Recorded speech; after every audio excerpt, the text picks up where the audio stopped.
Face aux récentes manifestations des étudiants de l'École supérieure polytechnique d'Antananarivo, ESPA, pour diverses revendications, la présidence de l'université d'Antananarivo a pris la décision cette semaine d'interdisant aux étudiants l'accès à l'enceinte de leur propre université et leur ordonnant d'évacuer immédiatement l'école avec menace de dépôt de plainte pour trouble à l'ordre public au cas de désobéissance à cette décision.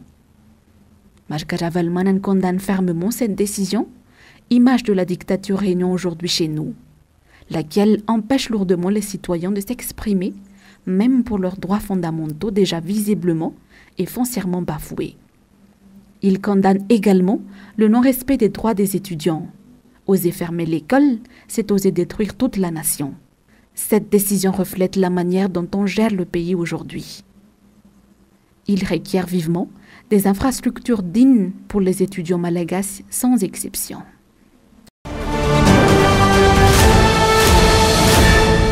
Des sociétés civiles appellent le FFKM à mener le dialogue entre toutes les forces vives de Madagascar, sans exception avant l'élection à Madagascar. Selon leur déclaration, le dialogue est plus que nécessaire pour qu'il n'y ait pas de regret, parce qu'on craint une grave crise après l'élection si le terrain de jeu pour l'élection n'est pas assaini. La pression sur les dirigeants de l'État se fait de plus en plus forte sur la nécessité de procéder au dialogue entre toutes les forces vives du pays avant les élections. Ils craignent une crise post-électorale. Ils font donc appel au FFKM pour mener cette discussion. Les plus urgentes restent, je pense, les mêmes qui ont été répétées depuis les élections qui se sont succédées. Ce sont l'amélioration de la loi. Au cours des toutes les élections qu'on a eues depuis 2013-2018, on a remarqué les manquements de la loi dans le sens où, par exemple, notre loi électorale pose des principes, mais cette même loi, en fait, ne prévoit pas de sanctions pour ceux qui ne respectent pas ces principes. Et ça ouvre la voie à un sentiment d'impunité générale. On établit des règles, mais il n'y a aucune sanction pour ceux qui ne les suivent pas. Et ça a été réitéré, je pense, par le rapport d'observation des élections qui a été fait au niveau national, de même pour les partenaires de développement de Madagascar. Et depuis 2013 jusqu'à ce jour, mais aucune action concrète n'a été faite pour combler ces manquements-là. Et c'est dans ce sens que nous, c'est pas de nouvelles recommandations, en fait, c'est un peu le cri de la dernière chance, si on peut le dire comme ça. Parce que le contexte actuel ne pourra que nous remettre sur les mêmes choses qui vont se reproduire dans le même contexte, alors qu'on a une opportunité. Chaque année, chaque session parlementaire est une opportunité d'apporter ces changements-là pour avoir des élections plus transparentes, inclusives et acceptées par tous. Cette concertation ne devrait pas tarder, précisent ces sociétés civiles, mais devrait se tenir courant mars. Les membres du personnel de l'ambassade de Madagascar à Paris se sont mis en grève. Ils demandent l'abrogation de la nomination du premier conseiller d'ambassade, Mme Radimbiersou, Ramiakoualsou, Mamoudsou ou Michou. Le personnel déclare que les abus de pouvoir et les menaces, ainsi que le manque de respect des droits des travailleurs, par cette responsable sont insupportables. Cette démarche ne vise pas à porter atteinte à l'image du pays, ni à la diplomatie malgache, mais a pour objectif de rétablir l'ordre, la qualité et les conditions de travail dignes d'une représentation de Madagascar à l'extérieur, déclare le personnel dans un communiqué. C'est une manifestation d'alerte, mais elle peut être reconduite jusqu'à satisfaction de la revendication, souligne encore le personnel de l'ambassade de Madagascar à Paris. Par ailleurs, le ministère des Affaires étrangères n'a pas encore touché un mot à ce sujet.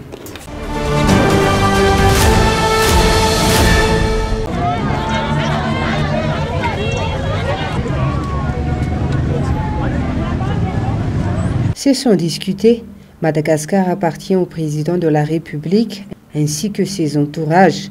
Quiconque outrepasse les événements organisés par ces personnes, IRD, IRK ou une fête qui remet en honneur la première dame, sont qualifiés comme ennemis de l'État et jugés inacceptables.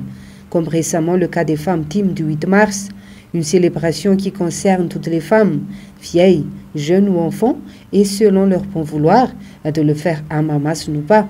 Une fête conduite par la première dame, telle une dictature, est obligatoire pour toutes les femmes d'Antananarivo. Exception, les femmes Tim ont été interdites au macro-biorirk parce qu'elles ne se sont pas soumises d'aller à Mahamasan. Par quelle loi d'ailleurs? Pour ce faire, et d'après des témoignages, l'on a encore usé des droits d'être au pouvoir. L'on a convaincu plusieurs femmes de s'y donner rendez-vous. Des t-shirts, un petit lot de riz dans les Fouktan, transport gratuit et même une coupe d'argent ont bien fait leur effet. Mais gare à celles qui n'ont pas assisté à la fête de la première dame, comme les partisanes du parti TIC Madagascar, qui ont aussi eu leur lot de gendarmes et police. L'accès au macro-biorirk a été interdit aux membres, aux femmes Tim plus précisément. Une fête a aussi été prévue, une occasion de partage et autres activités. Dommage, c'est devant les forces de l'ordre que les membres des partisans du président Ravalomanana ont fait un culte écuménique. Après cela, les membres des forces de l'ordre ont dispersé ces femmes, et ce, aux beaux yeux des représentants de la communauté internationale. À Talatamati, les membres du parti TIM ont choisi de faire une campagne de sensibilisation sur la refonte de la liste électorale. Cette Fouktan ont été visitées durant la journée du mercredi 8 mars. Selon la Fédération malagasy des personnes souffrant d'insuffisance rénale de Madagascar, ou FMIR, 2000 Malgaches sont affectés par l'insuffisance rénale en 2018. Il existe différents types de maladies rénales. À part l'insuffisance rénale, il y a aussi le calcul rénal, le cancer du rein. Les maladies rénales peuvent être héréditaires ou génétiques, mais le manque d'eau peut aussi entraîner cette maladie. L'eau potable est importante pour la santé car 60% de notre corps est constitué d'eau et 70% de ce qui circule dans le corps est nettoyé par les reins. Or que le rein ne pourra pas faire ce travail s'il n'y a pas assez d'eau dans le corps humain. Selon le médecin, des personnes atteintes de maladies rénales n'ont pas toutes à subir de dialyse. À compter qu'une séance dialyse coûte 210 000 ariary, un coût très élevé, d'autant plus qu'il faut en moyenne 3 séances hebdomadaires et payer en plus 4 poches de sang par mois.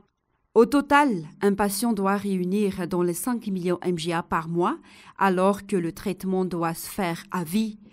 Plus inquiétant encore, cette maladie touche maintenant les jeunes de 18 à 24 ans. Le manque de moyens est d'ailleurs la cause première des décès des malades. Dans la mesure où le patient envisage une transplantation de rein, l'opération ne pourra être réalisée qu'à l'étranger. Le coût est estimé à environ 400 000 $. Elle d'avancer que seuls 10% des patients en phase terminale sont sauvés. Un sac de charbon coûte actuellement entre 23 000 à 30 000 ariary. Le prix s'est stabilisé depuis le nouvel an, se plaignent les producteurs et vendeurs. Pourtant, l'état des routes en période pluvieuse se dégrade et le coût de transport augmente.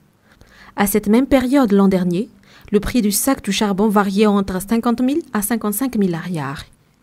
Selon les producteurs et vendeurs, ils ont du mal à écouler leurs marchandises.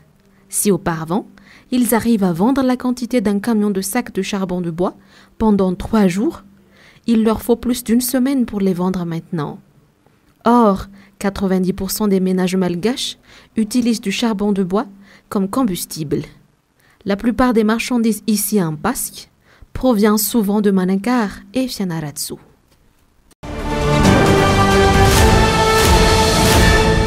Les agriculteurs du côté d'Ambalalanaïto se plaignent actuellement. L'alimentation animale a considérablement augmenté depuis le début de cette année. Il a eu un grand impact sur les animaux de ferme selon eux. Ces deux sœurs travaillent comme éleveuses de bovins et de porcs dans ce quartier. Cela a été leur principale source de revenus pendant de nombreuses années, mais elles se sont plaintes de ne pas avoir eu assez de nourriture pour les animaux au cours des 3 derniers mois.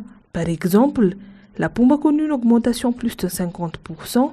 S'il était acheté à 1000 ariary il y a 3 mois de cela, le prix de ce produit se vend à 1600 ariary maintenant. Le maïs a également connu une forte augmentation. Au mois d'octobre, le kilo coûtait 1200 ariary, alors qu'en ce moment, il est passé à 3000 ariary. Malgré l'augmentation du prix de l'alimentation animale, le produit comme le lait n'a pas augmenté selon encore les dires des éleveurs. Cependant, il accuse une immense perte. La difficulté sur la collecte des produits et les états des routes sont la raison pour laquelle le prix de l'alimentation animale a connu une spirale de hausse incessante maintenant. D'autant plus, il n'y a pas non plus de contrôle par le gouvernement. Quant aux vendeurs de provente, leurs clients sont également en baisse. Les agriculteurs remplissent leurs paniers avec d'autres choses, comme les épluches de légumes et des fruits, faute de moyens.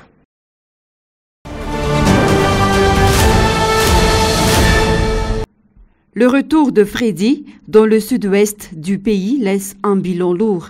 Selon le nouveau rapport du Bureau national de gestion des risques et des catastrophes au BNGRC, publié jeudi dernier, a fait état de 10 décès. 3 autres personnes ont été portées disparues. 16 524 ménages, soit un total de 72 351 personnes, sont déclarées sinistrées dans les régions Atsimondjifan, Androui, Menabe, Amourmani. 5 938 cases ont été inondées, 909 endommagées, tandis que 5 550 complètement détruites, sans parler des routes et infrastructures détruites et endommagées. Selon le centre météorologique, Freddy s'éloigne davantage des côtes ouest. Les dangers sont donc écartés. Il n'a plus d'influence sur le temps qu'il fait dans ces régions du pays. Toutes les alertes sont levées dans l'ouest, le sud-ouest et l'ouest de Madagascar. Il continue toutefois de générer des pluies. Par ailleurs, le cyclone Freddy a battu le record mondial de longévité qui était jusqu'ici détenu par le typhon John avec 31 jours de vie en 1994. Le rapport de l'Organisation mondiale de la météorologie indique que selon la NASA, Freddy a établi le record de l'énergie cyclonique accumulée ou ACE, la plus élevée de toutes les tempêtes de l'hémisphère sud de l'histoire. L'ACE est un indice utilisé pour mesurer la quantité totale d'énergie éolienne associée à un cyclone tropical au cours de sa durée de vie.